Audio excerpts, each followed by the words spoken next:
सत्यप्रमोदतीर्थार्यान् नौमिन्याय सुधारतान् शास्त्रेषु बालकश्वानं शास्त्रज्ञेषु वत्सलं दीनभक्तोद्धारकरं सत्यात्मानं गुरुं भजे। श्री गुरुभ्यो नमः।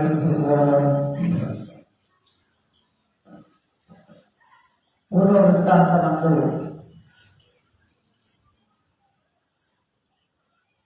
పరీక్షిత్ మహారాజు గారి యొక్క వేట ప్రసంగం గురించి చెప్పి వారు ఎలా శమికుల వారి మెడ లోపల ఆ మృత సర్పాన్ని వేశారు. మౌన వ్రతధారి అయినటువంటి ఆ శమికుల వారు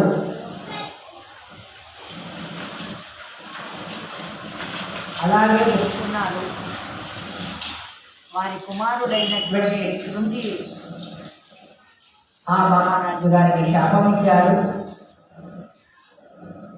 దాని తర్వాత శమికుల వారు ఆ యొక్క శృంగికి చెప్పడం, శృంగి గౌరముఖుడు అనేటువంటి ఆ శమికుల వారి యొక్క శిష్యుడైనటువంటి వాడు, శృంగి యొక్క స్నేహితుడైనటువంటి వాడు, వాణ్ణి మహారాజు గారి దగ్గరికి పంపించడం అనేటువంటిదంతా కూడా నిన్నటి రోజు దాంట్లో చెప్పబడ్డది. ముందర ఆ శృంగి అంటున్నాడు కదా, నాన్నగారు నేను విచారం చేయో చేయకనో నేనైతే శాపం ఇచ్చాను, అది ప్రియమో అప్రియమో ఏమో నాకు తెలియదు, అదా వ్యర్థం కాదు, దాన్ని వ్యత్యాసం చేయడం నా వల్ల కుదరదు. కాబట్టి వినోదంకైనా నేను అబద్ధం ఆడను, ఈ విధంగా నేను ఈ యొక్క శాపాన్ని ఇచ్చాను అని ఈ విధంగా ఎప్పుడైతే చెప్పగానే శమికుల వారు అప్పుడు అంటున్నారు కదా, ఓ ప్రీతి పాత్రుడా, సత్యవచనంతో ఉండేటటువంటి వాడివి, ఉగ్రమైనటువంటి స్వభావం కలిగినటువంటి వాడివి, నీ యొక్క మాటలను నేను తెలుసుకున్నాను, నువ్వు ఎల్లప్పుడూ కూడా నువ్వు అబద్ధం ఆడవురా, కాబట్టి నీ మాటలు అది వ్యర్థము కాదు, నీ మాటలు అది అసత్యము కాదు. కాబట్టి ఈ విధంగా ఆ తండ్రి అయినటువంటి వాడు కొడుకును వాడికి ఎంత వయసు వచ్చినా కానీ కూడా గుణయుక్తుడైనటువంటి వాడు కూడా వానికి ఉపదేశం చేస్తాడు. తండ్రి యొక్క కర్తవ్యం చేయాలి. ఈ విధంగా ఉండేటప్పుడు నువ్వా బాలకుడివి, నీకా ఇంకా ఆ తపస్సు లోపల పక్వత రాలేదు, కాబట్టి ఈ విధంగా మహాత్ముల యందు నువ్వు కోపం చెందకూడదు. ఈ విధంగా ధర్మము యందే నువ్వు రతులవు కావాలి. ఓ పుత్రుడా, నువ్వు బాలకుడవని విడిచిపెడుతున్నాను, విచారం లేకుండా ఎవరికి కూడా ఈ విధంగా యొక్క శాపాన్ని ఇవ్వకూడదురా. నువ్వు శాంతిని పొందినటువంటి వాడివి, ఈ యొక్క అడవి లోపల ఆహారాన్ని సేవించి తపస్సును చేసి క్రోధాన్ని తగ్గించుకో. తర్వాత ఒకవేళ క్రోధాన్ని తగ్గించుకోకుంటే అది ధర్మం అంతా కూడా చ్యుతి అయిపోతుంది, నాశనం అయిపోతుంది. కాబట్టి ధర్మము నాశనం అయిపోతే మనకు ఆ సన్మార్గము దొరకదు. కాబట్టి ఈ విధంగా మనం కష్టపడి ఆ యొక్క ధర్మాన్ని సంపాదన చేసినాం. కష్టపడి ధర్మాన్ని సంపాదన చేసిందంతా కూడా క్రోధముతోనే అదంతా నాశనం అయిపోతుంది రా నాయన. ఈ విధంగా ధర్మరహితులైనటువంటి వాళ్ళందరికీ కూడా వాళ్ళకు ఉత్తమమైనటువంటి గతి కలగదు. కాబట్టి యత్నశీలులైనటువంటి వాళ్ళు, సహనశీలులైనటువంటి వాళ్ళు, శాంతిని పొందేటటువంటి వాళ్ళు ఈ విధంగా లోకం లోపల ఉంటారా. కాబట్టి క్షమ అనేటువంటి గుణం ఉండాలి మనిషికి. జితేంద్రియుడు కావాలి. ఎల్లప్పుడూ కూడా ధర్మాన్ని ఆచరణ లోపల ఉంచాలి. ఈ విధంగా అప్పుడే మనకు ఆ యొక్క బ్రహ్మలోకం ప్రాప్తమవుతుందిరా అని ఈ విధంగా ఎప్పుడైతే చెబుతున్నాడో తండ్రి చెప్తున్నాడు. తండ్రి హితోపదేశం చేస్తున్నాడు శమికుల వారు ఆ శృంగికి. ఓ ప్రీతిపాత్రుడా, ఈరోజు నేను నీకు యొక్క శాంతి గురించి నేను నీకు చెప్తున్నాను. కానీ ఆ రాజుగారికి సందేశం పంపించు అని, ఇంకా నీ యొక్క బుద్ధే పక్వము కాలేదు కాబట్టి ఈ విధంగా ఎందుకు శాపం ఇచ్చావురా అని ఈ విధంగా అన్నప్పుడు సువ్రతుడు, దయాపూర్ణుడు అయినటువంటి వాడు, మహా తేజస్వి అయినటువంటి ఆ యొక్క శమిక ఋషుల వారు ఈ విధంగా ఆదేశం చేయగానే పరీక్షిత్తు మహారాజు గారికి ఏదైనా సందేశం పంపించాలి. ఆయన దగ్గర వెళ్ళి ఆయన కుశల ప్రశ్నలు అడగాలి. మొదలు వెళ్ళగానే స్వామి నీకు ఆ తక్షకుడి వల్ల మరణం కలుగుతుంది అని చెప్పకూడదు. వెళ్ళి మొదలు కుశల ప్రశ్నలు అడగాలి. వెళ్ళిన తర్వాత గుణవంతుడవి అని ఈ విధంగా చెప్పి తర్వాత అప్పుడు మనం వెళ్ళినటువంటి ఉద్దేశాన్ని అక్కడ చెప్పాలి అని ఈ విధంగా చెప్పి శీఘ్రంగా వెళ్ళేటటువంటి వాళ్ళు ఎవరు అంటే ఆ గౌరముఖుడు అనేటువంటి వాడు. కాబట్టి ఏ గౌరముఖ, నువ్వు ఆ కురువంశం లోపల వచ్చినటువంటి ఆ పరీక్షిత్తు మహారాజు గారి ఇంటికి వెళ్ళు. వాళ్ళ ఇంటికి వెళ్ళి ద్వారపాలకులతో ఉండేటటువంటి వాడు అక్కడ నువ్వు వెళ్ళి ద్వారపాలకులకు చెప్పు, నేను ఇలా ఆ శమికుల వారి యొక్క ఆశ్రమం నుండి వచ్చాను, శమికుల వారు నన్ను పంపించారు అని వాళ్ళకి చెప్పు. వాళ్ళు రాజుగారికి చెప్తారు అని ఈ విధంగా చెప్పగానే సరే అని వాళ్ళు అదే విధంగా రాజుగారికి చెప్పారు.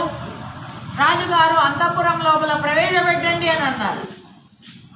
ఆ గౌరముఖుడిని అంతఃపురంలో వచ్చాడు. ఆ నరేంద్రుడి చేత, ఆ జన్మేజయుడి చేత వాడు పూజితుడైనాడు. మార్గం లోపల చాలా ఆయాసమైంది కదా. కాబట్టి ఓ గౌరముఖుడా, ఈ విధంగా శమికుల వారు ఏం చెప్పారు అని అడుగుతున్నారు. గౌరముఖుడు అంటున్నాడు కదా, ఓ రాజేంద్ర, శమధమోపేతులైనటువంటి ఆ మౌన వ్రతధారులైనటువంటి ఆ శమికుల వారు మీ యొక్క రాజ్యం లోపల వాళ్ళు ఉంటున్నారయ్యా. ఓ భరత శ్రేష్ఠుడా, నరవ్యాఘ్రుడా, నువ్వు నీ మెడ లోపల ఒక మృత సర్పాన్ని వేశారు. ఈ విధంగా అది ఎలా తన ఆ ఏదైతే బిల్లు దానికి పట్టుకొని దాని అగ్రభాగం లోపల పెట్టుకొని నీ యొక్క మెడ లోపల ఆ మృత సర్పాన్ని వేశారు. ఎప్పుడైతే వేయగానే తర్వాత నీ యొక్క అపరాధాన్ని ఆయన క్షమించాడు. కానీ రాజేంద్ర,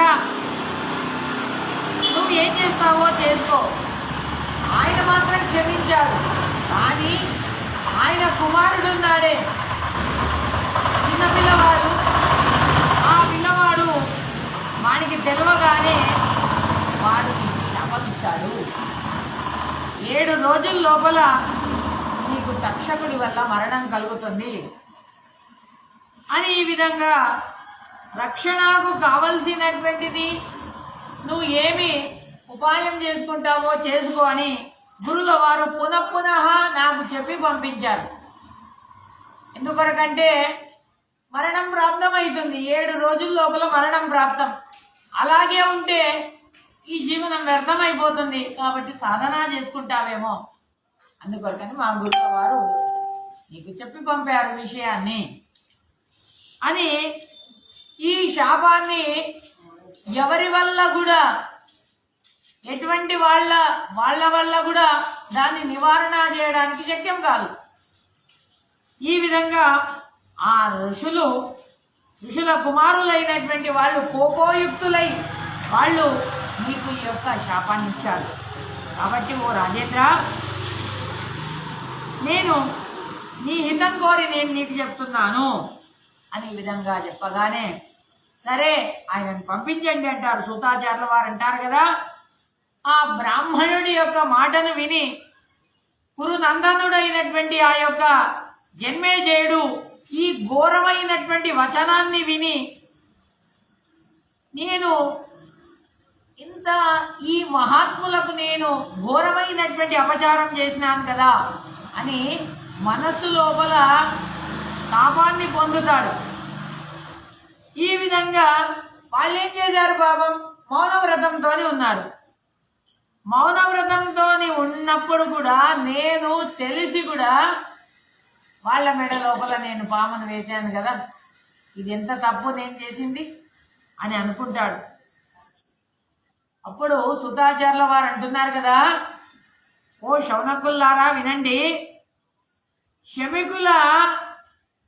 శమికుల వారు కరుణతోని వాళ్ళు నన్ను ఏమనలే, కానీ శమికుల వారి యొక్క కుమారుడు నాకు శాపం ఇచ్చాడు అని ఈ విధంగా నాకు ఈ మృత్యు భయముతోని నేను భయపడతలేను, కానీ అమర సదృశమైనటువంటి ఈ యొక్క పాపకృత్యాన్ని నేను చేసినాను కదా అని ఈ విధంగా నేను దుఃఖం చెందుతున్నాను అని అంటున్నాడు.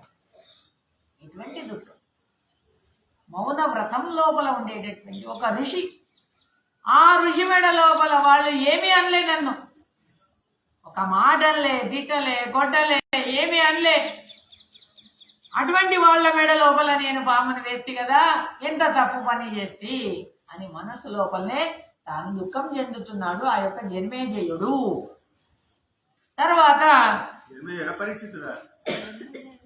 పరీక్షిత్తు రాజు ఈ విధంగా ఎప్పుడైతే ఆ గౌరవకుడు ఈ విధంగా ఆ పూజ్యులైనటువంటి వాళ్ళందరినీ కూడా అనుగ్రహించాలని అక్కడికి పంపించాడు. తర్వాత ఆ ముని అయినటువంటి ఆ గౌరముఖుడు అక్కడికి వెళ్ళి వాళ్ళ యొక్క అనుమతిని తీసుకొని అక్కడికి వెళ్తున్నాడు. గౌరముఖుడు ఆశ్రమానికి వచ్చాడు. తమ గురువులైనటువంటి శమికుల వారికి చెప్పారు కదా, స్వామి నేను వెళ్ళి అక్కడంతా కూడా చెప్పి వచ్చాను. తర్వాత అక్కడ రాజుగారు పరీక్షిత్ మహారాజు గారు అందరితోని మంత్రాలోచన చేస్తున్నాడు, ఏమి చెయ్యాలి అని. ఈ విధంగా తాను ఏం చేస్తున్నాడనంటే, మంత్రాలను తెలిసినటువంటి బ్రాహ్మలు, ఏ బ్రాహ్మలకైతే ఆ పాము మంత్రాలు వస్తాయో అటువంటి బ్రాహ్మలను రప్పించాడు. ఈ విధంగా మంత్రులతోని ఆలోచన చేస్తున్నాడు. ఏక స్తంభం మేడ, ఒకటే స్తంభం, ఆ స్తంభము పైన తాను ఒక మేడను కట్టించుకున్నాడు. దానిపైన సురక్షితమైనటువంటి ప్రాసాదం, పెద్దదైనటువంటి ప్రాసాదం దాన్ని నిర్మాణం చేసినాడు. దాంట్లో అనేక విధమైనటువంటి రక్షణలు, ఆయనకు అనేక విధంగా రక్షణ చేయడానికి అక్కడ వైద్యులు ఉన్నారు, మరి తర్వాత ఔషధులు కూడా ఉన్నాయి, మంత్రసిద్ధులైనటువంటి బ్రాహ్మణులు ఉన్నారు. వాళ్ళు అన్ని దిక్కులకు వెళ్ళి వాళ్ళు చూస్తున్నారు. చూడండి, అంటే ఎప్పుడు ఏ సమయాన ఆ యొక్క తక్షకుడు వస్తాడో, ఆ తక్షకుడు వస్తే మేము వాడిని నివారణ చేయాలి. ఒకవేళ వాడు పాము వచ్చి కాటు వేసినా కానీ కూడా ఈ ఔషధుల ద్వారా, ఈ యొక్క వనమూలికల ద్వారా వాడిని బతికించవచ్చు అని అనుకుంటున్నారు. ఇంకా వైద్యులు ఉన్నారు అక్కడ, ఆ వైద్యుల ద్వారా బతికించవచ్చు. ఇంకా ఒక రకంగా బ్రాహ్మణులు ఉన్నారు, ఆ మంత్రం, ఆ యొక్క పాము మంత్రము వచ్చినటువంటి బ్రాహ్మణులు ఉన్నారు. ఏ మంత్రం అయితే ఏ పాము కుడతారో దాన్ని వెంటనే ఆ యొక్క విషబాధ నివారణ కావాలి, అటువంటి ఆ యొక్క మంత్రం తెలిసినటువంటి బ్రాహ్మణులు ఉన్నారు. ఇంతమంది బ్రాహ్మణులు, ఇంతమంది మధ్య లోపల అప్పుడు మంత్ర తత్వజ్ఞులైనటువంటి వీళ్ళందరి మధ్య లోపల రాజు తన యొక్క కార్యాన్ని నెరవేరుస్తున్నాడయ్యా. 7 రోజులు గడిచిపోయింది. 7 రోజులు ఆ యొక్క శ్రీ శుక్ల వారి చేత భాగవతాన్ని విన్నాడు పరీక్షిత్ మహారాజు గారు. విద్వాంసులైనటువంటి ఆ యొక్క కాశ్యపుడు అనేటువంటి బ్రాహ్మడు వస్తున్నాడయ్యా. ఆ బ్రాహ్మడు వస్తున్నప్పుడు అక్కడ ఆ దినం 7వ రోజు తక్షకుడు రావాలి. అక్కడికి తక్షకుడు రావాలి, ఈయనను యమసదనానికి పంపించాలి. ఆ వార్త తెలుసుకున్నాడు ఈ కాశ్యపుడు అనేటువంటి బ్రాహ్మడు. ఏదో ఒక పాము వచ్చి కాటు వేస్తుందట రాజుగారికి, నేను నా మంత్రబలము చేత ఆ రాజుగారిని నేను బతికిస్తాను అని వస్తున్నాడు. ఈ విధంగా ఆయనకి ఏ రోగం ఉన్నా కానీ కూడా ఆ రోగాన్ని నేను నివారణ చేస్తాను అని ఈ విధంగా తాను వస్తున్నాడు. కాశ్యపుడు అనేటువంటి బ్రాహ్మడు తాను వస్తున్నప్పుడు ఒక వృద్ధ బ్రాహ్మణుడి యొక్క వేషం లోపల వచ్చినాడు ఈ యొక్క తక్షకుడు. వచ్చి ఆ యొక్క కాశ్యపుడి అంటున్నాడు కదా, పోయి అతి శీఘ్రంగా వెళ్తున్నావు, ఎక్కడికి వెళ్తున్నావు అని అడిగాడట. అతి శీఘ్రంగా వెళ్తున్నావు, ఎక్కడికి వెళ్తున్నావు అనగానే ఆ కాశ్యపుడు అంటాడు కదా, చూడు ఇక్కడ కురుకులంలో వచ్చినటువంటి వాడు పరీక్షిత్తు మహారాజు గారు అనేటువంటి ఆ యొక్క రాజుగారు ఉన్నారు. ఆ పరీక్షిత్తు మహారాజు గారికి ఆ తక్షకుడు అనేటువంటి ఆ పన్నగ శ్రేష్టమైనటువంటి తక్షకుడి వల్ల వాడికి మరణం ప్రాప్తమవుతుందట. కాబట్టి ఆ తక్షకుడి యొక్క తేజస్సు వాణ్ణి మొత్తం కాల్చేస్తుంది. కాబట్టి ఏ తక్షకుడు అనేటువంటి తేజస్సు వాణ్ణి కాల్చేస్తుందో వాణ్ణి నేను బతికిస్తా అని ఈ యొక్క కాశ్యపుడు అంటున్నాడు. అగ్ని సమానమైనటువంటి తేజస్సును కలిగినటువంటి వాడు ఆ యొక్క పన్నగ శ్రేష్ఠుడైనటువంటి ఆ యొక్క తక్షకుడు. ఈ విధంగా పాండవ వంశం లోపలనే వంశోద్ధారకుడైనటువంటి వాడు ఈ యొక్క పరీక్షిత్తు మహారాజు గారు.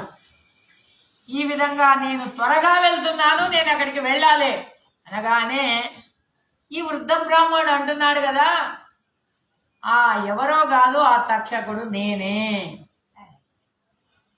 అనగానే, నేనే ఆ తక్షకుడిని అనగానే, నేనే రాజుగారిని కాటు వేసి క్షణము లోపల భస్మీభూతం చేయడానికని వెళ్తున్నాను అనగానే, నీకేమైనా చికిత్స చేయాలని ఉందా, రాజుగారిని బతికించాలని ఉందా? ఓహో, నువ్వైతే నాకేం భయం, ఎవరైతే నాకేం భయం, ఎవరైనా కానీ కూడా నేను బతికిస్తాను అని, ఎటువంటి జ్వరమైనా కానీ కూడా వాళ్ళకు నేను తగ్గిస్తాను, అటువంటి శక్తి సామర్థ్యము నా యందుంది, నా మంత్రబలంలో ఉంది అని అంటున్నాడు. అనగానే ఆ తక్షకుడు అన్నాడు కదా, చూడు నేను ఏ యొక్క వస్తువును నేను కాటు వేస్తానో అది వేసిన తక్షణమే అది భస్మీభూతం కావాలి అనగానే, ఏ కాశ్యప చూడు, నేను ఇక్కడ ఒక పెద్ద మర్రి చెట్టు ఉంది, ఈ మర్రి చెట్టుకు నేను కాటు వేస్తాను. ఓ ద్విజశ్రేష్ఠుడా, ఈ వటవృక్షం నీ కంటి ఎదురుగానే కనిపిస్తుంది, శ్రేష్టమైనటువంటిది, చూడు అని అంటున్నాడు. కాశ్యపుడు అన్నాడు కదా, చూడు ఏ నాగేంద్ర, నువ్వు దీనికి కాటు వేస్తాను అంటున్నావు కదా, కాటు వేయి సర్పరాజా, కాటు వేయి, కాటు వేస్తే నేను దాన్ని బతికిస్తానని అంటున్నాడు. సూతాచార్యుల వారు అంటున్నారు కదా, మహాత్ములైనటువంటి కాశ్యపుల వారు ఈ విధంగా చెప్పగానే ఆ సర్పరాజు అయినటువంటి తక్షకుడు ఏం చేశాడంటే వటవృక్షం దగ్గరికి వెళ్ళాడు. వటవృక్షం దగ్గరికి వెళ్ళి తన తీక్ష్ణమైనటువంటి విషాన్ని ఒక్కసారి ఆ వటవృక్షంకు కాటు వేశాడయ్యా. వటవృక్షం దగ్గరికి వెళ్ళినాడు, పెద్దదైనటువంటి దేహాన్ని తీసుకున్నాడు, దానికి కాటు వేశాడు. ఏ శౌనక వినవయ్యా, ఈ విధంగా ఆ వృక్షమంతా చూస్తుండగానే ఒక్కసారి అది భస్మీభూతమైపోయింది నాయన. ఒక్కసారి దాని నుండి అగ్ని పుట్టింది. అగ్ని పుట్టి ఆ అగ్ని అంతా కూడా అది రవ్వలు అయిపోయి పెద్దగా అగ్ని జ్వాలలై మొత్తం అంతా కూడా భస్మీభూతమైపోయింది. ఈ విధంగా ఓ బ్రాహ్మణోత్తముడా, నువ్వు బతికిస్తానని అన్నావే, బూడిదే అయిపోయింది, ఏం బతికిస్తావని అన్నాడు. అనగానే సూతాచార్యుల వారు అంటున్నారు కదా, అప్పుడు ఆ బూడిది అంతా కూడా దగ్గరికి వచ్చేసిందట. దగ్గరికి రాగానే కాశ్యపుడు అంటున్నాడు కదా, చూడు నా ప్రయత్నం నేను చేస్తాను చూడని అన్నాడు. కాళ్ళు చేతులను కడుక్కున్నాడు, చేతిలో నీళ్లు వేసుకున్నాడు, మంత్రాన్ని చదివాడు, ఆ బూడిది మీద ప్రోక్షణ చేశాడు. తన విద్య ఆ సామర్థ్యం అలాంటిది. ఈ విధంగా సర్పరాజా చూడు అని అంటున్నాడు. వాడి కంటి ఎదురుగానే ఆ ధూళి అంతా కూడా ఒక్క చోటికి వచ్చింది. ఆ ధూళి మీద చిన్న అంకురం, ఒక అంకురం లాగా పుట్టింది. తర్వాత దాని మీద ఒక చిన్న ఆకులు వచ్చేసింది, అది పెరిగింది. తర్వాత దానికి పెద్ద కాండమైంది, పెద్ద శాఖలు ఉపశాఖలు, పెద్ద శాఖ అయిపోయి పెద్ద వటవృక్షమే అయిపోయింది.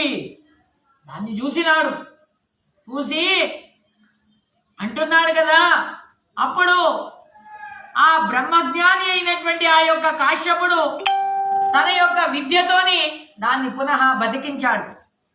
అది అంకురమై శాఖలై కొమ్మలై ఈ విధంగా వృక్షాన్ని బతికించగానే అప్పుడు ఆ తక్షకుడు అంటున్నాడు కదా, అబ్బా వీడు సమర్థుడే, నేను ఒకవేళ రాజుగారికి కాటు వేసినా వీడు బతికిస్తాడు. కాబట్టి వీడికి ఏం కావాలి? బ్రాహ్మడు అంటే దరిద్రుడు, పాపం పైసల కొరకు వెళ్తాడు. ఏ బ్రాహ్మడా, నీవు ఏ ఉద్దేశంగా రాజుగారి దగ్గరికి వెళ్తున్నావు? రాజుగారికి విజయ పరిహారం చేయాలనేటువంటి ఉద్దేశమేమి, ఎందుకొరకు వెళ్తున్నావు అని ఈ విధంగా రాజుగారు నీకెంత డబ్బు ఇస్తారో దానికంటే రెట్టింపు డబ్బునిస్తాను అని ఈ విధంగా ఆయాసం లేకుండా నువ్వు తిరిగి వెళ్ళు అని చెప్తాడు. ఈ విధంగా 3 లోకాల లోపల ప్రఖ్యాతిని పొందినటువంటి వాడు. ఈ విధంగా కాశ్యపుడు అంటాడు కదా, సరే ఏ సర్పరాజా, నేను ధనార్జన అయినటువంటి వాడిని, నేను రాజుని బతికిస్తా, రాజుని బతికిస్తే నాకు డబ్బు ఇస్తాడు, డబ్బుతోని నా భార్య పిల్లలను పోషణ చేయవచ్చు.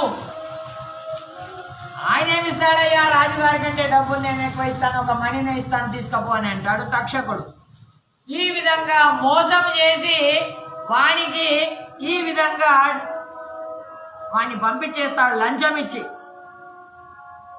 తక్షకుడు అంటాడు కదా, ఎప్పుడైతే ఆ బ్రాహ్మణుడు వెనుక వెళ్ళిపోయినాడో, వాపసు వెళ్ళిపోయినాడో, అప్పుడు సూతాచార్యుల వారు అంటున్నారు కదా, మేధావి అయినటువంటి ఆ యొక్క మహా తేజస్వి అయినటువంటి కాశ్యపుడు తక్షకుడి యొక్క మాటలను విని తర్వాత అక్కడికి వెళ్ళి ఆ తక్షకుడు రాజుగారి సదనానికి వస్తున్నాడు. తేజస్వి అయినటువంటి వాడు, దివ్యమైనటువంటి జ్ఞానాన్ని పొందినటువంటి వాడు.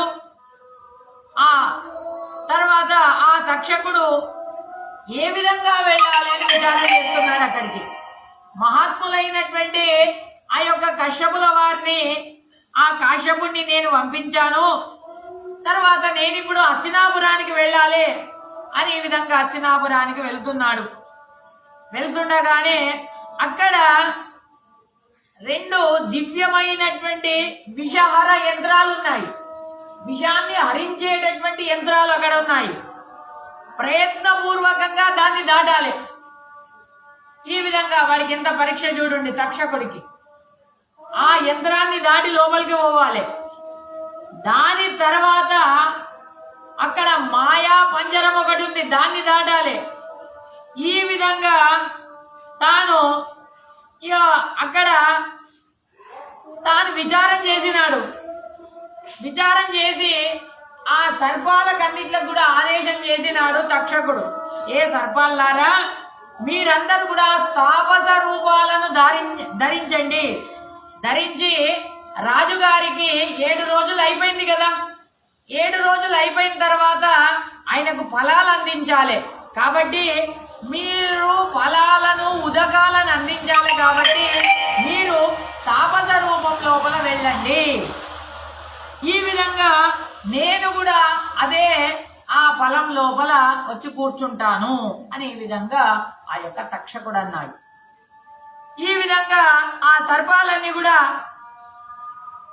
ఈ యొక్క కార్యము అభిష్ట సిద్ధి అవుతుంది అని అనగానే అదే ప్రకారంగా అనుకుంటున్నాడు. సూతాచార్యులు వారు అంటున్నారు కదా, తక్షకుడు ఎప్పుడైతే ఆదేశించగానే సర్పాలు అదే విధంగా సరే మేము అదే చేస్తామని, ఈ విధంగా రాజుగారికి దర్భలు కావాలి, జలము కావాలి, ఫలాలు కావాలి అనేటువంటి ఉద్దేశం చేత వాళ్ళందరూ కూడా తాపస రూపాన్ని ధరించి వాళ్ళందరూ కొంతమంది జలాలను పట్టుకున్నారు, కొంతమంది దర్భలను పట్టుకున్నారు, కొంతమంది నీళ్లను పట్టుకొని లోపలికి వెళ్తున్నారు. అయ్యా అందరు అడగగానే మీరందరూ ఎక్కడికి వెళ్తున్నారు అనగానే మేమందరం రాజుగారి సేవకులమే, రాజుగారి కొరకే దర్భలు కావాలన్నట, రాజుగారికి నీళ్లు కావాలి, రాజుగారికి పొలం కావాలి అని ఈ విధంగా వాళ్ళందరూ కూడా వస్తున్నారు. పరాక్రమశాలి అయినటువంటి ఆ రాజేంద్రుడు, ఆ పరీక్షిత్ మహారాజు గారు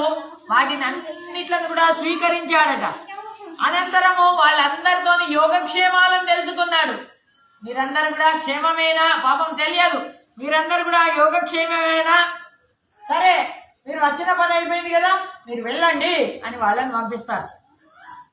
ఆ తాపస వేషంలో బయటకు వెళ్తున్నప్పుడు అక్కడ అమాత్యులు, ఆ మంత్రులందరూ కూడా, ఏ మంత్రులారా మనం అందరం కూడా కూర్చొని ఈ ఫలాలను భక్షణ చేద్దాం అని ఈ విధంగా ఆ మంత్రులతోని స్నేహితులతోని తాను మాట్లాడుతున్నాడు ఆ యొక్క పరీక్షిత్ మహారాజు గారు. ఈ విధంగా మనమందరం కూడా ఈ యొక్క ఫలాలను భక్షిద్దాం అని తర్వాత ఎప్పుడైతే ఆ పరీక్షిత్ మహారాజు గారు ఒక పండును తీసుకున్నారు, దాంట్లోకి వెళ్ళి ఓ శౌనక వినవయ్యా, ఎప్పుడైతే ఆ పరీక్షిత్ మహారాజు గారి చేతిలో ఒక పండును తీసుకున్నారో ఆ పండు లోపల ఒక చిన్ననైనటువంటి నల్ల పురుగున్నది. దాంట్లో ఆ నల్ల పురుగు అది నల్ల వర్ణముతో ఉండేటటువంటిది, నల్లనైనటువంటి కళ్ళతో ఉన్నది. ఈ విధంగా ఆ క్రిమిని చూశాడు. క్రిమిని చూసి అంటున్నాడు కదా, ఆ రాజన్నాడు కదా, ఈ పండే ఈ పండు లోపల ఉండేటటువంటి ఈ పురుగే ఇదే తక్షకుడు కాని, ఎందుకంటే తక్షకుడు రాలే కాబట్టి ఇదే తక్షకుడు కాని సూర్యుడు అస్తంగతుడైతున్నాడు, సూర్యుడు అస్తంగతుడైతున్నాడు, ఇంకా తక్షకుడు రాలే, నాకా మరణమే లేదు కాబట్టి నాకా భయమే లేదు. ఈ విధంగా ఈ ఋషికుమారుడు ఇచ్చినటువంటి మాట ఇది సత్యం కావాలి కాబట్టి ఈ క్రిమే ఇది తక్షకుడు కాని ఇదే నన్ను కరవని అని ఈ విధంగా ఆ పరీక్షిత్తు మహారాజు గారు అంటున్నారు. ఈ విధంగా అనేటప్పుడు ఆ యొక్క విప్రశాపం పరిహారం కావాలి కదా, ఇది కాల ప్రేరితమైనటువంటిది అని ఈ విధంగా మంత్రులందరూ కూడా ఈ విధంగా అనుమోదన అని చెప్తున్నారు. ఆ సమయం లోపల ఆ పండును తీసుకున్నాడు. ఒక్కసారి తన నోటి దాకా వచ్చిందట ఆ పండు రాగానే అప్పుడు ఆ పండు నుండి ఆ పురుగు బయటపడింది. పురుగు బయటపడి పెద్దదైనటువంటి రూపం తీసుకుంది. పెద్దదైనటువంటి రూపం తీసుకొని తక్షకుడే పెద్దదైనటువంటి రూపం తీసుకొని రాజుగారికి జుట్టుకొని ఒక్కసారి కాటు వేసింది ఆ యొక్క పాము. రాజుగారు ప్రజ్ఞాను కోల్పోయినాడు, కింద పడిపోయినాడు. ఈ విధంగా ఎప్పుడైతే ఈ విధంగా ఏం చెయ్యాలి అని చాలా దుఃఖం చెందుతున్నారు. దుఃఖం చెందగానే మంత్రులందరూ కూడా అక్కడికి వెళ్ళి వాళ్ళు పలాయనం చేశారు. అయ్యా, ఈ విషపూరితమైనటువంటిది ఏం చెయ్యాలని సూతాచార్యుల వారు అంటున్నారు కదా. ఆ సమయం లోపల సర్పవేష్టితమైనటువంటి ఆ యొక్క మంత్రులు అక్కడికి వెళ్ళి అందరు వెళ్ళిపోయినారు. దుఃఖంతోని రోధన చేస్తున్నారు. తర్వాత అందరూ కూడా శోకం చెందుతున్నారు, భయపడుతున్నారు. ఈ పండగ శ్రేష్టమే వచ్చిందా అని అద్భుతమైనటువంటి యొక్క తక్షకుడు ఒక్కసారి ఆకాశ మార్గం లోపల వెళ్ళిపోయినాడు. కాటు వేసినాడు, ఆకాశ మార్గం లోపల వెళ్ళిపోయినాడు ఆ తక్షకుడు. ఈ విధంగా తర్వాత ఆ గృహమంతా కూడా సర్పమ విషముతో నిండిపోయి ఉంది. అగ్ని అంతా కూడా అన్ని దిక్కుల కూడా అగ్ని జ్వాలలు అనేటువంటివి వస్తున్నాయ్యా. ఈ విధంగా అనంతరం తక్షకుడి యొక్క వీర్యముతోని పరాక్రమముతోని రాజుగారు ఆ పరీక్షిత్తు రాజుగారు మృతుడయ్యాడు. ఈ వార్త తెలుస్తుంది. వాడికి ఉత్తర క్రియలన్నీ కూడా చేశారు. తర్వాత ఆ మంత్రులు, రాజుగారి యొక్క పురోహితులు, బ్రాహ్మణులు మొదలైనటువంటి వాళ్ళందరూ కూడా విచారం చేసి ఆ రాజుగారి యొక్క కుమారుడు, వాడి శిశువు ఇంకా జన్మేజయుడు, ఆ జన్మేజయుణ్ణి తీసుకొచ్చి రాజ్యం లోపల పట్టాభిషేకం చేస్తారు. పురు ప్రవీరుడైనటువంటి వాడు, శత్రుసూదనుడైనటువంటి వాడు ఆ జన్మేజయుడు అందరిని కూడా, ప్రజలందరినీ కూడా కాపాడుతాడు. ఆ బాలకుడైనా కానీ కూడా శ్రేష్టమైనటువంటి బుద్ధి గలవాడు. ఈ విధంగా పురోహితుల యొక్క మాటలను వింటాడు, మంత్రుల యొక్క మాటలను వింటాడు. తన ప్రపితామహ అయినటువంటి ఆ కురుపుంగవుడైనటువంటి పాండవుల లోపల అగ్రుడైనటువంటి వాడు, వీరుడైనటువంటి వాడు ధర్మరాజు గారు ఏ విధంగా రాజ్యపాలన చేసినాడో ఆ విధంగా తాను రాజ్యపాలన చేస్తున్నాడయ్యా యొక్క జన్మేజయుడు. ఈ విధంగా ఆ మంత్రులందరూ కూడా అనుకుంటారు కదా. ఈ విధంగా మరి యవ్వనం వచ్చింది, వీడికి 16 సంవత్సరాలు ప్రాయం వచ్చేసింది. మరి వీడికి పెళ్లి చెయ్యాలి కాబట్టి ఏం చేద్దాం అని ఆ మంత్రులందరూ కూడా కాశీరాజు గారి ఇంటికి వెళ్ళారట.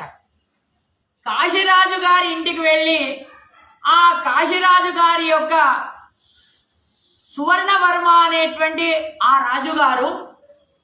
రాజుగారి దగ్గరికి వెళ్ళి, రాజా, నీ కూతురైనటువంటి ఆ వపుష్ఠేమ అనేటువంటి ఆమెను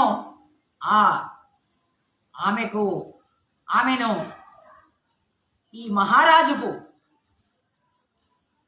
ఈ జన్మేజయుడికి ఇచ్చి నువ్వు పెళ్లి చెయ్యు అని విధంగా వాళ్ళు ప్రార్థించారు ఆ మంత్రులందరూ కూడా. కాశీరాజు అన్నారు కదా, శాస్త్ర రీతి ప్రకారంగా వరపరీక్షను చేశాడు. ఈ విధంగా నా కూతురైనటువంటి ఈ వపుష్ఠమను నేను ఆ యొక్క జన్మేజయుడికి ఇచ్చి నేను పెళ్లి చేస్తాను అని చెప్పేసి ఈ విధంగా ఘనంగా వివాహం చేశాడు. జన్మేజయుడు ఆ వపుష్ఠేమతోని సంతోషంతోని ఉన్నాడు. వేరే ఏ స్త్రీని కూడా తన మనస్సు లోపల పెట్టుకోలేదు. ఆ వపుష్టేమనే తన లక్ష్మి అని తాను తలుచుకున్నాడు. ఈ విధంగా ఆ రాజు అన్ని సరోవరాల లోపల, అన్ని వృక్షాల లోపల, పర్వత శిఖరాల లోపల తాను తిరుగుతూ తిరుగుతూ ఈ విధంగా విహారం చేస్తున్నాడయ్యా తన భార్యతో కలిసి. ఈ విధంగా వపుష్టేమ కూడా సుందరమైనటువంటి తన అనన్యంగా ఎల్లప్పుడూ కూడా తన పత్నినే, తన పతినే తన మనస్సు లోపల తలుచుకొని ఆమె విహారం చేస్తుంది, సంతోషపెడుతుంది తన పతిని, తాను కూడా సంతోషంగా ఉంది అని ఈ విధంగా చెప్పిన తర్వాత సూతాచార్యుల వారు ముందర ఆ జరత్కారు యొక్క వృత్తాంతాన్ని ఇక్కడ చెబుతూ ఉన్నారయ్యా. ఏతస్మిన్నేవ కాలేతో జరత్కారు మహాతపాః చచార పృథివీం కృష్ణాం ఎత్ర సాయాం గృహో ముని. ఆ సమయానికి సరిగ్గా అక్కడ మహాతపస్వి అయినటువంటి జరత్కారుడు సాయంకాల సమయం లోపల అక్కడ ఆ సమస్తమైనటువంటి భూమి దగ్గర వెళ్ళి సంచారం చేస్తూ చేస్తూ వచ్చినాడయ్యా. ఎప్పుడైతే అక్కడ రాగానే మనోనిగ్రహం కలిగినటువంటి వాడు, ఈ విధంగా తాను తపస్సు లోపల నిరతుడైనటువంటి వాడు, మహా తేజస్వి అయినటువంటి వాడు, పుణ్య తీర్థాల లోపల ఎల్లప్పుడూ కూడా వాసం చేసేటటువంటి వాడు, సంచారం చేసేటటువంటి వాడు, వాయు భక్షణం చేసేటటువంటి వాడు, నిరాహారంతో ఉండేటటువంటి వాడు, ప్రతిరోజు కూడా లోపల ఏమి లేదు, ఆహారం లేదు, ఏమి లేదు, కేవలం వాయుభక్షణ మాత్రమే. ఈ విధంగా ఒకసారి తాను తిరుగుతూ ఉండగానే తన పితృలను చూశాడు. పితృదేవతలందరూ, ఆ పితృదేవతలందరూ కూడా ఎలా ఉన్నారు అని అంటే, అప్పుడు ఒక చెట్టును పట్టుకొని ఊగులాడుతున్నారట. ఎలా ఊగులాడుతున్నారు అని అంటే, తల కిందికుంది, కాళ్ళు మీదికున్నాయి, తర్వాత వాళ్ళు ఈ విధంగా అది ఒకటే స్తంభం, వీరణ స్తంభం అనేటువంటిది. ఆ స్తంభము ఆ పొదల మధ్య లోపల ఉంది. వాళ్ళందరూ కూడా కృషులైనారు, జీర్ణులయ్యారు. ఈ విధంగా పితృదేవతలందరూ కూడా దానికి అనేకమైనటువంటి ఆ ఏదైతే ఆ చెట్టు ఉందో ఆ చెట్టుకు ఒక్క కొమ్మ కూడా లేదు, కేవలం ఒక కాండం మాత్రమే ఉంది. దాని మీద అది ఆధారపడి ఉంది. దానికి ఉండేటటువంటి కింద ఉండే ఏవైతే ఉంటాయో అవి ఆ తీగలు, అవన్నిట్లను ఆ ఎలక వచ్చి కలుస్తుందయ్యా. వీరణ స్తంభాన్ని ఆశ్రయించి వాళ్ళందరూ కూడా ఈ విధంగా అటు ఇటు తిరుగుతున్నారు. దాన్ని చూశాడు జరత్కారుడు, మీరెవరయ్యా ఈ వీరణ స్తంభాన్ని ఆశ్రయించి ఈ విధంగా ఉన్నారు? ఇక్కడ మూషికము వచ్చి మిమ్మల్ని ఈ వీరణ స్తంభాన్ని తింటున్నది, అది మొత్తం ఇట్లా పడిపోతున్నది. ఇంకా చివరికి ఒకటే ఒక తీగ ఉంది, ఆ తీగ మీద ఇది ఆగి ఉంది, మీరెవరు అని ఈ విధంగా పితృదేవతలను అడగగానే ఒక తృణం మాత్రమే మిగిలి ఉంది. అది మూషకం ఎలా ఉంది, దాని యొక్క దంతాలు చాలా కొచ్చనైనటువంటి దంతాలు ఉన్నాయి అని ఈ విధంగా అనగానే అప్పుడు చాలా దుఃఖంతో కూడినటువంటి వాళ్ళు అప్పుడు అంటున్నాడు కదా, మీకు నేనేం చెయ్యాలి, నా సహాయం ఏమి కావాలి మీకు?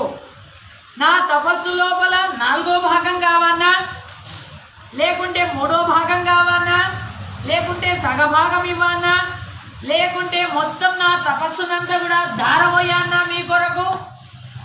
ధారపోసి ఏం చెయ్యాలి చెప్పండి అని ఈ విధంగా ఆ పితృదేవతలను అడగగానే, మీరు ఈ ఆపత్తు నుండి దాటాలంటే మీకేం చేయాలి అని అడగగానే ఆ పితృదేవతలు అంటున్నారు కదా, ఓ ఓ బ్రాహ్మణ శ్రేష్ఠుడా వినవయ్యా.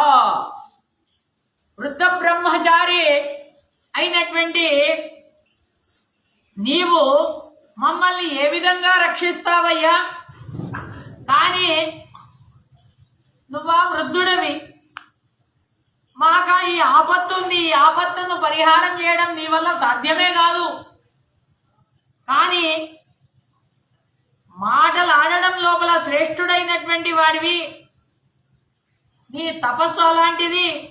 ఓ బ్రాహ్మణుడా, మా సంతానం అంతా కూడా నాశనం అయిపోయింది, మాకెవరికి కూడా సంతానం లేదు.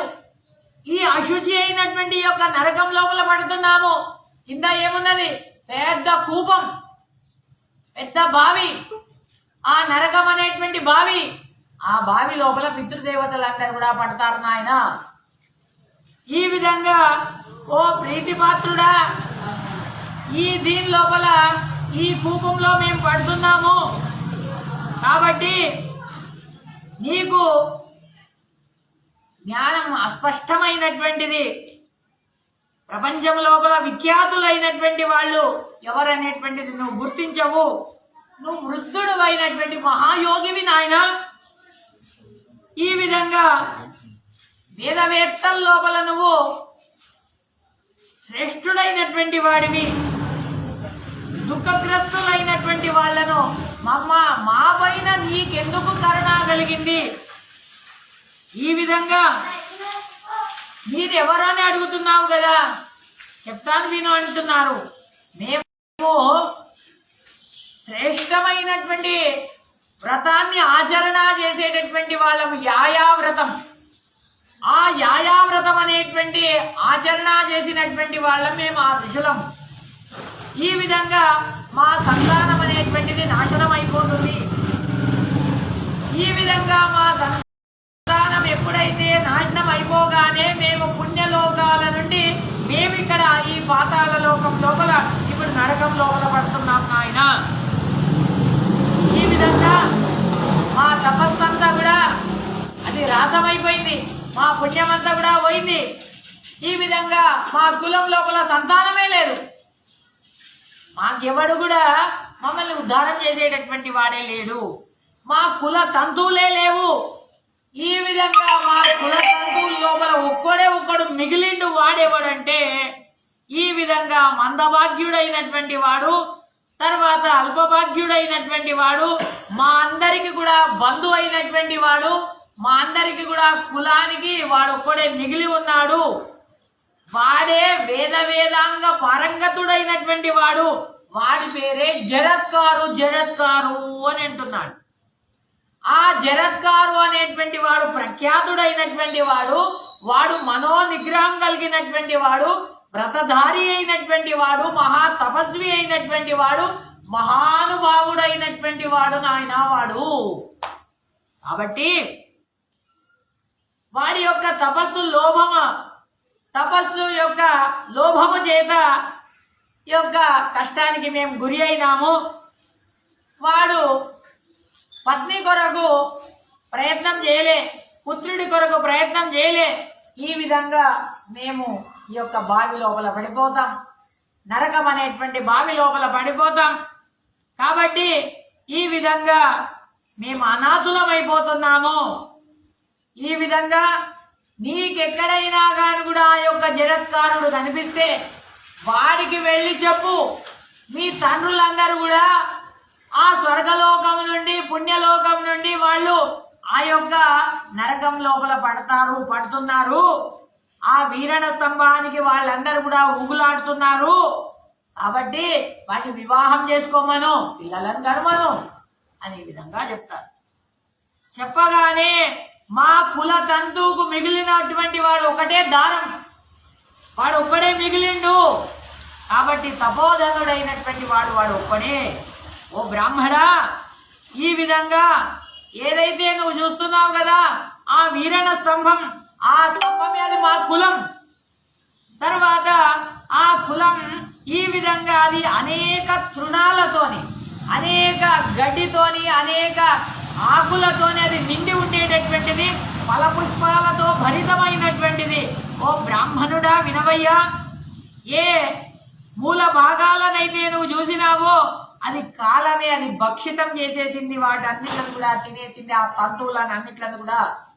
ఈ విధంగా ఓ బ్రాహ్మణ తర్వాత ఈ మిగిలినటువంటి ఇదంతా కూడా ఓ తపస్వి అయినటువంటి వాడివి వినవయ్యా, మందభాగ్యుడైనటువంటి వాడివి, అర్ధభక్షితమైనటువంటి ఈ కులతంతువులన్నీ కూడా ఆ తపస్వి అయినటువంటి వాడిని మేము ఆశ్రయించి ఉన్నాం.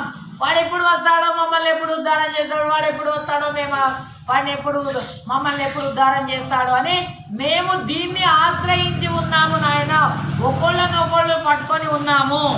ఓ బ్రాహ్మణుడా, ఈ మూషికాన్ని చూసినావు కదా, ఈ ఎలుకను. ఆ ఎలుక ఏమంటే మహాబలముతో ఉండేటటువంటి కాలనామకుడైనటువంటి భగవంతుడు. ఈ విధంగా ఆ మందభాగ్యుడైనటువంటి ప్రజ్ఞాశూన్యుడైనటువంటి తపస్సు అనేటువంటి దురాశకు లోనై ఈ విధంగా ఆ జరత్కారుడు మమ్మల్ని అందరిని కూడా భక్షిస్తున్నాడు. ఏం చెయ్యాలి, ఈ విధంగా మేము పడి ఉన్నాము అని ఈ విధంగా పితృదేవతలు అనేటప్పుడు ఆ సమయం లోపల ఓ సజ్జనుల్లారా, శ్రేష్ఠుడా, ఈ యొక్క తపస్సుకు మూలం పరిభ్రష్టుడైనటువంటి వాడు, బుద్ధిశూన్యుడైనటువంటి వాడు, ఈ విధంగా వాడు తిరుగుతున్నాడే అని దీంట్లో మేము పడిపోతాము, కాలం ఎప్పుడు ఇదైతుందో తెలియదు, ఈ నరకం లోపల మేము చేరుతాం. ఓ ప్రీతిపాత్రుడా, తపస్సుతోని గాని యజ్ఞముతోని గాని దేనితోని కూడా మేము పవిత్రులం కాలేం. సంతానం ఉంటేనే పవిత్రులమవుతాం, ఇది నా యొక్క అభిప్రాయం అని ఈ విధంగా ఎప్పుడైతే ఆ జరత్కారుకు వెళ్ళి చెప్పు అని ఈ విధంగా చెప్పగానే ఆ జరత్కారుకు వెళ్ళి పెళ్లి చేసుకోమను, పుత్రులను కనమను అని ఈ విధంగా చెప్పగానే ఆ జరత్కారు జరత్కారు అంటాడు కదా, సూతాచార్యుల వారు చెప్తున్నారు కదా, దీన్ని విని జరత్కారుకు చాలా దుఃఖం కలుగుతుందట. నా పితృదేవతలా మీరంతా, నా పితృపితామహ ప్రపితామహ వృద్ధ ప్రపితామహలా మీరంతా అని ఈ విధంగా శోకానికి గురి అవుతాడు ఆ యొక్క జరత్కారు. ఈ విధంగా గద్గ కంఠముతోని ఒక్కసారి ఏడుస్తాడు.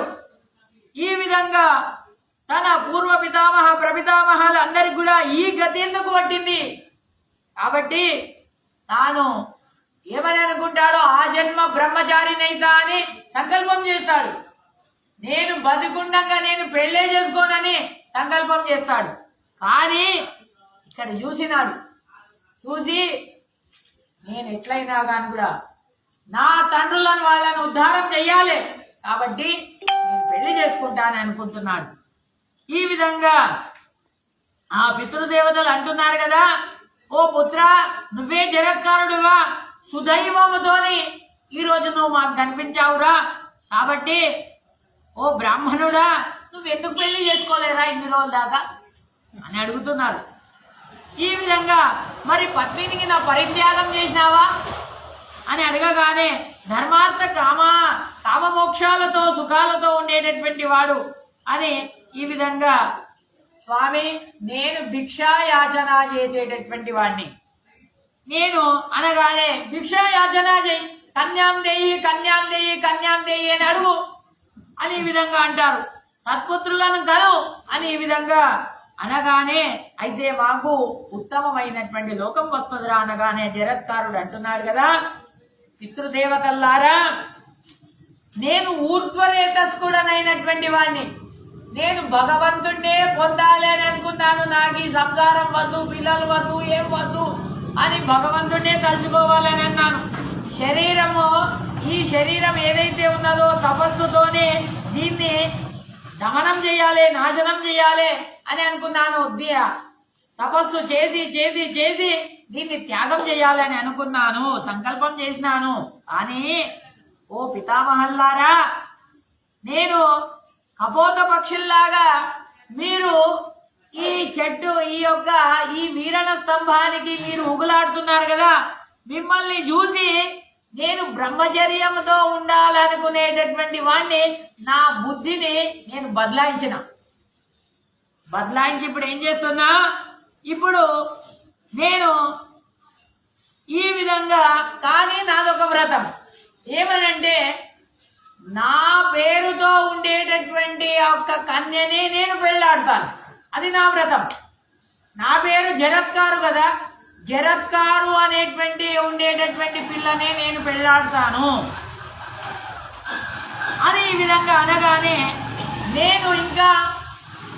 నేను ఎవరిని వెళ్ళి ఈ విధంగా అడగనంటే ఎవరు అడగకుంటే ఎవరు ఇస్తారు ఆ పిల్ల, అందుకొరకని భిక్ష అడుగు అని ఈ విధంగా చెప్తారు ఆ యొక్క పితృదేవతలు. ఈ విధంగా నాకు ఎవరు ఇస్తారు నాయన, నేను భిక్షాకని వెళ్తా, నేను ముసలోడిని, రేపు తెల్లారితే కాటికి పోయేటోడిని, ఆ కాట్లో పోయేటోడికి ఎవరైనా నాకు పిల్లలు ఇస్తారా అని ఈ విధంగా తాను అనేటప్పుడు లేదు నువ్వు వెళ్ళు, కన్యాం దేహి అని అడుగు, నీకు ఇస్తారు అని అంటారు.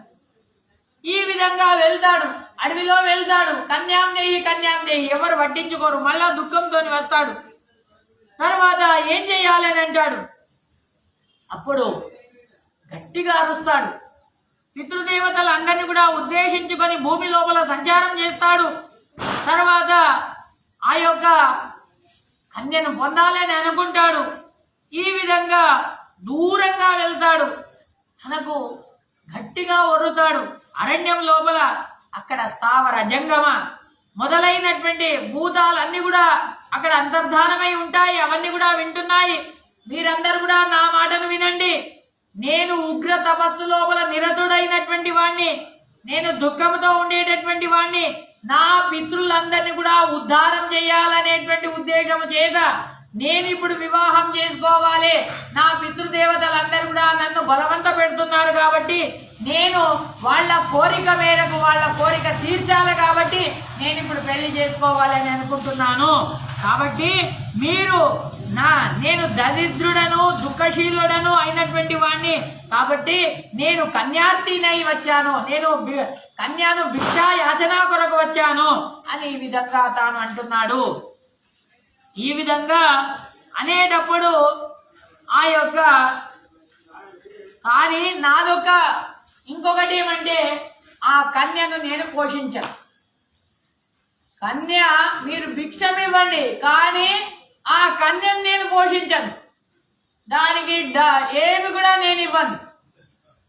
నా ఇంట్లో పప్పులు ఉప్పులు అది లేదు ఇది లేదంటే నాకేమి నడవదు, నేను దాన్ని పోషించను. పోషించే మీరే నాకు కన్య భిక్ష ఇవ్వాలి, మీరే దాన్ని పోషించాలి. అట్లా అయ్యేటట్టుంటే మీరు నాకు భిక్ష ఇవ్వండి అని ఈ విధంగా జరత్కారు తన యొక్క ఏదైతే అనుకుంటాడో వాళ్ళ ముందర ఆ విషయాన్ని చెప్తాడు. ఈ విధంగా వార్త చెప్పగానే వాసుకి ఏం చేస్తాడంటే ఆ 4-5 దిక్కుల అన్ని దిక్కు లోపల అడవి లోపల తన మంత్రులను పాములను అన్నిట్లను పెడతాడు. పెట్టి ఒరే జరత్కారుడు అనేటువంటి వాడు వస్తాడు, వాడు కన్యాం దేహి అని అడుగుతాడు. ఆ కన్యాం దేహి అని అడిగేటప్పుడు మీరందరూ కూడా వచ్చి నాకు చెప్పండి అని వాళ్ళ ద్వారా వాళ్ళని పంపిస్తారు. వాళ్ళని పంపించగానే వాళ్ళందరూ కూడా వచ్చి చెప్తారు కదా. అప్పుడు స్వామి ఒక ఋషి వచ్చినాడు. స్వామి జరత్కారుడు అనేటువంటి వాడు విద్యావంతుడు, మంచి జ్ఞానవంతుడైనటువంటి వాడు, బ్రహ్మవర్చస్సు ఉంది ఆయన. ఈ విధంగా కానీ కన్యార్థినై వచ్చాను అని అంటున్నాడు. భిక్ష ఇవ్వండి, నాకు కన్యా భిక్షనివ్వండి, కానీ నేను కన్యను మాత్రము నేను ఆమెను ఆదుకోను అని అంటున్నాడు, నేను పోషించను అని అంటున్నాడు. అనగానే వాసుకి అన్నాడు కదా, నేను రాజును, నా చెల్లెలను నేను పోషిస్తా. ఎందుకొరకంటే ఆ జరత్కారుతోని ఈ జరత్కారు అనేటువంటి కన్య లోపల ఆ యొక్క కొడుకు పుట్టాలి. ఆ కొడుకుతోనే ఈ ముందర ఆ జన్మేజయుడి యొక్క యాగం అంతా కూడా నిలబడాలి. కాబట్టి ఈ పనిని నేను చేస్తా అని అంటాడు. కాబట్టి సరే అని నేను ఇవ్వడానికి నేను సిద్ధమే అని అంటాడు. తన చెల్లెలకు మంచి సింగారం చేపిస్తాడు. పెట్టుకోవే మంచిగా, పూలు వీళ్ళు అన్ని పెట్టుకో, మంచిగా సింగారంగా తయారుగా అని చెప్తాడు. చెప్పి ఆ జరత్కారు దగ్గరికి వెళ్తాడు. జరత్కారు దగ్గరికి వెళ్ళి, స్వామి నా చెల్లెల పేరు కూడా జరత్కారే, కాబట్టి ఈ యొక్క చెల్లెలను స్వీకరించండి. నీ చెల్లెల పేరు జరత్కారు అని ఏమి నాకు తెలుసు, 10 మందితో నాకు చెప్పావు, 10 మందితో నాకు చెప్తే గాని నీ చెల్లెల పేరు జరత్కారు అని తెలుస్తుంది అని ఈ విధంగా చెప్పగానే 10 మంది చెప్తారు. ఆ చెప్పగానే సరే జరత్కారు నేను పెళ్లి చేసుకుంటాను. తన నియమాన్ని చెప్తాడు, షరతులు ఏమనంటే నేను ఈమెను పోషించను అని అంటాడు. తర్వాత నాకు అప్రియంగా మాట్లాడకూడదు, అప్రియంగా ఏది చేయకూడదు, అప్రియంగా మాట్లాడకూడదు. సరే అన్నిట్లకు ఒప్పుకుంటారు. వాసుకి అంటాడు కదా, నువ్వు ఆయన ఏది చెప్తాడు ఊ అనే, కొడుకు గర్భంలో వచ్చేదాకా ఒక్క కొడుకుని లోపల పెట్టండి, తర్వాత చూసుకుందామంటాడు. తర్వాత ఈ విధంగా సరే అని వాసుకి వివాహం ఘనంగా చేస్తాడు. ఆ జరత్కారు యొక్క వివాహం ఘనంగా, వివాహం అంతా కూడా సిద్ధత అయిపోయింది. వివాహం అంతా కూడా సిద్ధత అయిపోయిన తర్వాత తన చెల్లెలను పంపించాలి ఆ జరత్కారు ఇంటికి. జరత్కారు ఇంటికి పంపించాడు. ఈ విధంగా జరత్కారు ఆమెను స్వీకరించాడు, రక్షణ చేస్తున్నాడు ఆ ఋషి. వాడు నేను పోషించాను అని చెప్పాడు. ఆమెకు ఏదైనా కానీ కూడా బొట్టు కావాలి, సింగారం కావాలి, ఏది కావాలన్నా నువ్వే తెచ్చి ఇవ్వాలి అన్నావు, నువ్వు రాజువు, నువ్వే తెచ్చి ఇవ్వాలి అని అన్నాడు. కాబట్టి వాడంటున్నాడు నాకు అప్రియంగా మాట్లాడకూడదు, అప్రియంగా ఏది కూడా చేయకూడదు అని అనగానే సరే అని అన్నాడు. అదేవిధంగా వాసుకి తన చెల్లెలను ఎప్పుడైతే పంపించగానే అక్కడ ఆ తపోధనుడైనటువంటి మంత్రాల లోపల శ్రేష్ఠుడైనటువంటి ధర్మాత్ముడైనటువంటి వాడు విధిపూర్వకంగా పాణిగ్రహణం అయిపోయింది. తర్వాత తన పత్నిని తీసుకొని వెళ్ళినాడు. వాసుకి శయనగృహానికి వెళ్ళాడు, పంపించాడు. పంపించిన తర్వాత ఒకసారి ఈ విధంగా ఆ ఋతుమతి అయింది. ఆమె అయిన తర్వాత ఆమె లోపల కొన్ని రోజుల కాలం గడిచింది. గడిచిన తర్వాత అప్పుడు ఈ విధంగా శ్వేతకాకి కథ, అంటే కాకి తెల్లగున్నది అని జరత్కారు అంటే అవును తెల్లగున్నదండి, తెల్లగానే ఉన్నది కాకి అని అనాలి. ఒకవేళ నల్లగా ఉన్నది కాకి అంటే ఆయన ఎప్పుడు వెళ్ళిపోతాడు. కాబట్టి ఈ విధంగా తెల్లగానే ఉన్నది అని అనాలి. ఈ విధంగా అలా చెప్తున్నది. ఒకనాటి సమయం లోపల ఆమె ఋతుస్నానం చేసి వచ్చింది. తపోధనుడైనటువంటి ఈయన అగ్ని సదృశమైనటువంటి ఆ యొక్క గర్భాన్ని ఆమె కుక్షి లోపల ఉంచాడు. ఈ విధంగా శుక్లపక్ష చంద్రుడిలాగా ఆమె గర్భం లోపల అభివృద్ధి పొందుతున్నది. కానీ ఆమెకి ఏమి కూడా తెలియలే, గర్భ సూచన ఏమి కూడా తెలియలే. మహాతపస్వి అయినటువంటి ఆ యొక్క జరత్కారు అన్నాడు కదా, నేను చాలా అలసిపోయానే, నీ తొడ మీద పండుకుంటాను అని అన్నాడు. భార్య తొడ మీద పండుకున్నాడు. భార్య తొడ మీద పండుకోగానే అప్పుడు సూర్యుడు అస్తగిస్తున్నాడు. సూర్యుడు అస్తమానం అయ్యేటప్పుడు అప్పుడు ఆ జరత్కారు అంటున్నది కదా, ఇప్పుడు నాకు పరీక్షా సమయం. ఎందుకొరకంటే ఈ బ్రాహ్మణేగిన తాను సంధ్యావందనం చేయకపోతే, సూర్యుడికి అర్ఘ్య ప్రదానమేగిన ఇవ్వకపోతే ధర్మలోపం అవుతుంది. కాబట్టి ఏం చెయ్యాలి, నా పతిని లేపన్నా. ఒకవేళ పతినే లేపితే ఆయన నా మీద కోపగిస్తాడు, వెళ్ళిపోతాడు. ఏం చెయ్యాలి అని ఈ విధంగా తాను విచారం చేసింది. ఏమైనా పర్వాలేదు, ధర్మానికి మాత్రం చ్యుతి కాకూడదు అని విచారం చేసింది. విచారం చేసి ఆమె చెబుతున్నది కదా, స్వామి ఈ విధంగా ఏమైనా పర్వాలేదు అని పతిని ఒక్కసారి, స్వామి సూర్యుడు అస్తమిస్తున్నాడు స్వామి, సంధ్యావందనం చెయ్యాలి కదా స్వామి అని ఎప్పుడైతే అనేటప్పుడు ఒక్కసారి కళ్ళు ఎర్ర చేశాడు.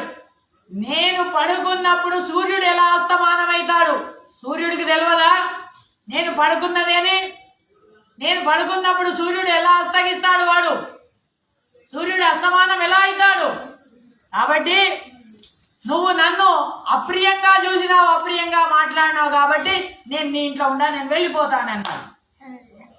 ఈ విధంగా ఎప్పుడైతే ఈ విధంగా అంటున్నాడో ఆ మధుర భాషిణి అయినటువంటి ఆ సుందరి ఆ జరత్కారు అంటున్నది కదా, స్వామి సూర్యుడు అస్తగిస్తున్నాడని చెప్పి నేను చెప్పానే, అంతే నేను చెప్పినటువంటిది సంధ్యావందనం చేసుకోవాలి, ధర్మలోపం కావద్దు అని చెప్పి నేను చెప్పినానే, సూర్యుడు పశ్చిమ దిక్కుకు వాలుతున్నాడు అని ఈ విధంగా అనేటప్పుడు ఒక్కసారి నువ్వు కళ్ళు ఎర్ర చేసి పళ్ళను కొరికి ఆ పెదవులను కొరికి నా మీద కోపంతో చూస్తే ఎలా స్వామి అనగానే, ఏ సర్పిడియే ఈ రోజు నన్ను అవమానం చేసినావు కాబట్టి నేను నీ దగ్గర ఉండను అని ఈ విధంగా తాను వెళ్తున్నాడయ్యా. ఆ వెళ్తుండేటప్పుడు ఈ విధంగా నాకు ఎక్కడైతే అవమానం జరిగిందో అవమానం జరిగినటువంటి స్థలం లోపల నేను ఉండకూడదు కాబట్టి నేను ఇక్కడికి వెళ్ళి వెళ్తాను అని ఈ విధంగా ఎప్పుడైతే తాను వెళ్తున్నాడు ఆ సమయం లోపల సూతాచార్యుల వారు అంటున్నారు కదా, పతి వెళ్ళిపోయినాడు. పతి వెళ్ళిపోయిన తర్వాత జరత్కారు ఏం చెయ్యాలి? అప్పుడు ఆమె అంటున్నారు కదా, స్వామి ఏ కారణం చేత నా అన్న నీకు పెళ్లి చేసి ఇచ్చినాడు? నా అన్న పెళ్లి చేసి ఇచ్చింది దేని కొరకు?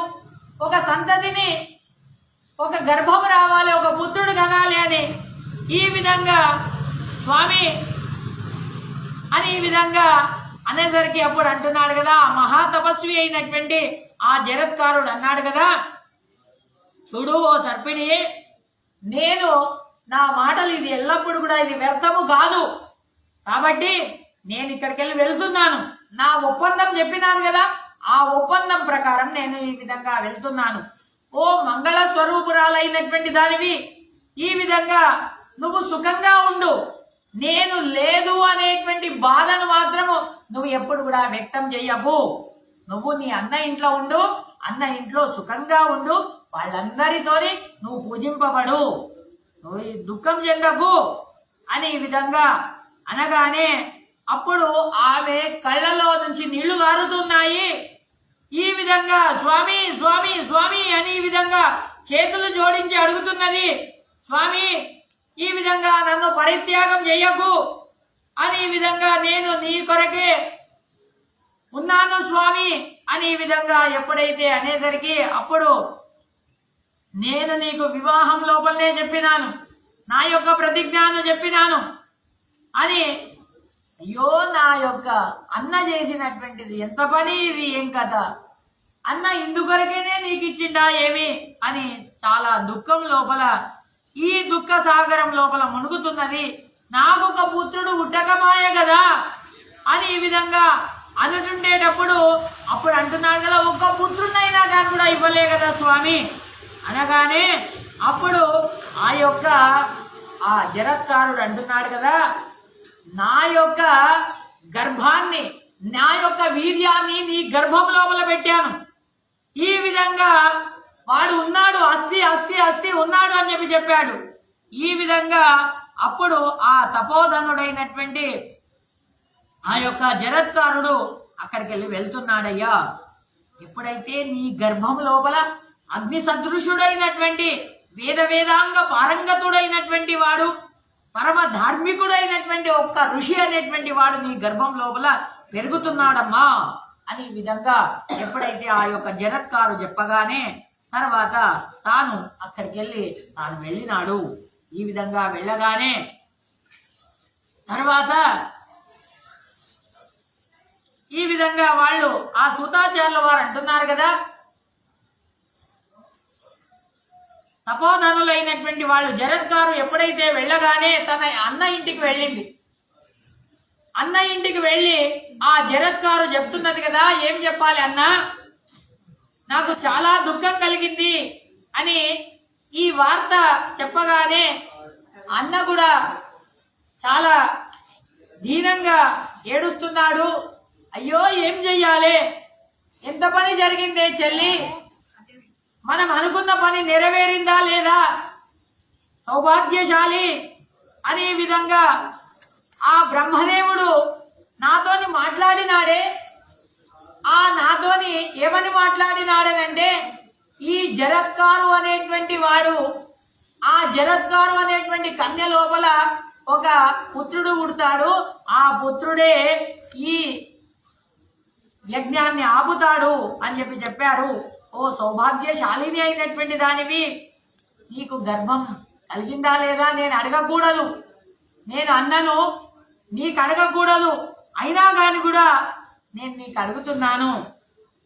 ఖండితంగా ఇది న్యాయము కాదు, ఇది గౌరవము కాదు అని ఈ విధంగా ఎప్పుడైతే అనేటప్పుడు అప్పుడు ఆ సూతాచార్యుల వారు అంటున్నారు కదా, ఈ విధంగా చెప్పగానే ఆ జరత్కారు చాలా సంతాపంతోని దుఃఖంతోని అంటున్నది కదా, చూడు నువ్వు పుత్రుడు పుత్రుడు అని అంటున్నావు కదా, అప్పుడు ఆ జరత్కారు వెళ్ళేటప్పుడు నా ఉదరాన్ని చూపెట్టి అప్పుడు అన్నాడు కదా, నీ ఉదరం లోపల నేను, ఆయన ఆ జరత్కారు అంటున్నది అంటే వాసుకి యొక్క చెల్లెలు, ఆయన వినోదం లోపల కూడా అసత్యమాడాడు, వినోదం లోపల కూడా అసత్యమాడాడు.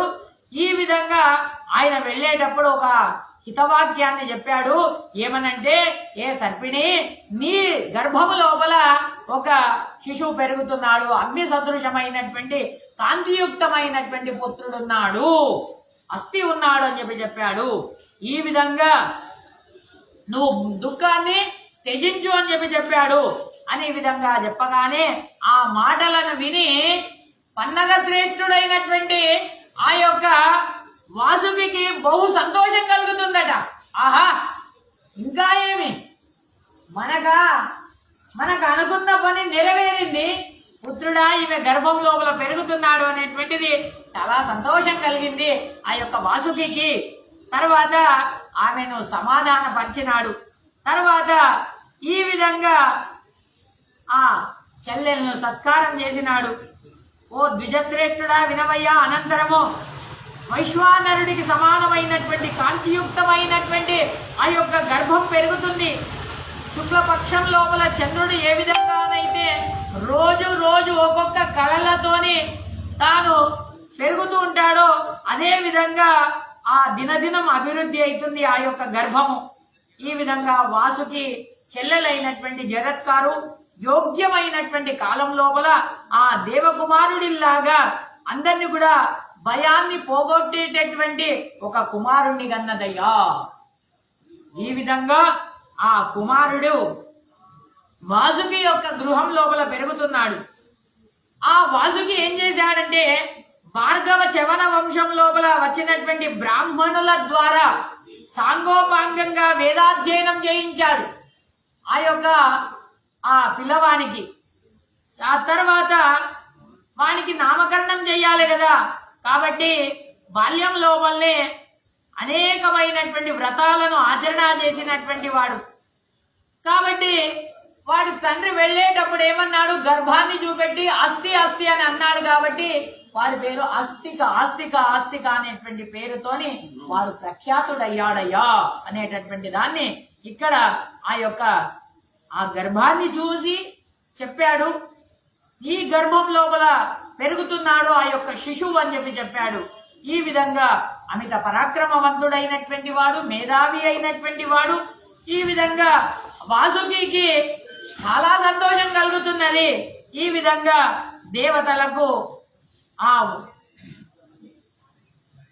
దేవతలందరికి కూడా స్వామి అయినటువంటి ఆ యొక్క బ్రహ్మదేవుడు దగ్గర వెళ్ళి ఈ విధంగా ఆ యొక్క వృత్తాంతాన్ని చెప్తున్నారు.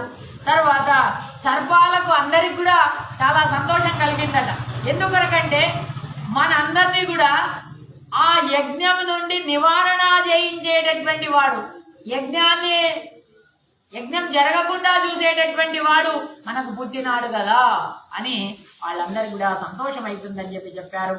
ఇది श्रीमन्महाभारते शतसहस्रिकायां संहितायाम् आदिपर्वणि त्रिचत्वारिंशोऽध्यायः श्रीकृष्णार्पणमस्तु। अनेन भावेन पुण्यम् अवाप्नोतु गुरुर्मम श्रीकृष्ण।